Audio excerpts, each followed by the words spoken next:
ಕುಂಭರಾಶಿ, ಈ ಕುಂಭರಾಶಿಯವರಿಗೆ ಸೂರ್ಯ ಸದ್ಯಕ್ಕೆ 11ನೇ ಮನೆಯಲ್ಲಿದ್ದಾನೆ. ಜನವರಿ 14 ಆದಮೇಲೆ ಅವರಿಗೆ ಈ ಕುಂಭರಾಶಿಯವರಿಗೆ 12ನೇ ಮನೆಗೆ ಬರ್ತಾನೆ, ಅಂದರೆ ವ್ಯಯಸ್ಥಾನಕ್ಕೆ ಬರ್ತಾನೆ. ಹಾಗಾಗಿ ಫಸ್ಟು 15 ಡೇಸ್ ಚೆನ್ನಾಗಿರುತ್ತೆ, ಆಮೇಲೆ ಖರ್ಚು ಜಾಸ್ತಿ ಆಗುತ್ತೆ. ಕುಂಭರಾಶಿಯವರ ತಂದೆಗೆ ಜನವರಿ 15ರ ನಂತರ ಅನಾರೋಗ್ಯ ಉಂಟಾಗ್ತಕ್ಕಂತಹ ಒಂದು ಪಾಸಿಬಿಲಿಟಿ ಇರುತ್ತೆ.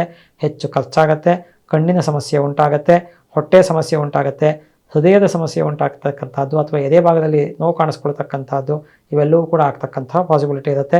ಅದೇ ರೀತಿಯಲ್ಲಿ ಕುಜ ಲಾಭಸ್ಥಾನದಲ್ಲಿದ್ದಾನೆ, ಧನಲಾಭ ಉಂಟಾಗ್ತಕ್ಕಂಥದ್ದು, ಮತ್ತು ಅನುಕೂಲ ಉಂಟಾಗ್ತಕ್ಕಂಥದ್ದು, ಅಣ್ಣ ತಮ್ಮಂದರಲ್ಲಿ ಪ್ರೀತಿ ಹೆಚ್ಚಾಗ್ತಕ್ಕಂಥದ್ದು. ಹಾಗೆ ಬುಧ ಈ ಕುಂಭರಾಶಿಯವರಿಗೆ 10ನೇ ಸ್ಥಾನದಲ್ಲಿ ಇದ್ದಾನೆ.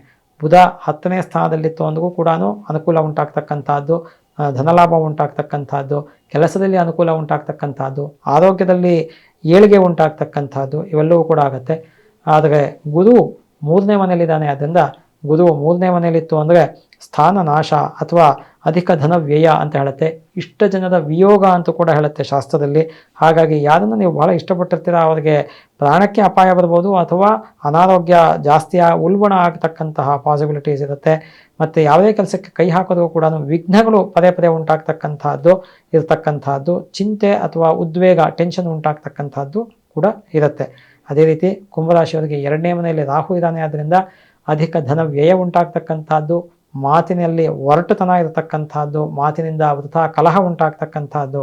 ಕೇತು ಅಷ್ಟಮದಲ್ಲಿ ಇದ್ದಾನೆ. ಅದರಿಂದ ವೆಹಿಕಲನ್ನು ಓಡಿಸ್ತಕ್ಕಂಥದ್ದು ಬಹಳ ಎಚ್ಚರಿಕೆಯಲ್ಲಿ ಓಡಿಸಬೇಕು ಕುಂಭರಾಶಿಯವರು. ಇಲ್ಲಾಂದರೆ ವೆಹಿಕಲ್ ಆಕ್ಸಿಡೆಂಟ್ಸ್ ಆಗ್ತಕ್ಕಂತಹ ಒಂದು ಪಾಸಿಬಿಲಿಟೀಸ್ ಇರುತ್ತೆ. ಅಥವಾ ಕಾಲಿಗೆ ಅಥವಾ ಪಾದದ ಸಮಸ್ಯೆ ಉಂಟಾಗ್ತಕ್ಕಂತಹ ಪಾಸಿಬಿಲಿಟೀಸ್ ಕೂಡ ಇರುತ್ತೆ. ನರಗಳ ಸಮಸ್ಯೆ ಕೂಡ ಉಂಟಾಗತ್ತೆ.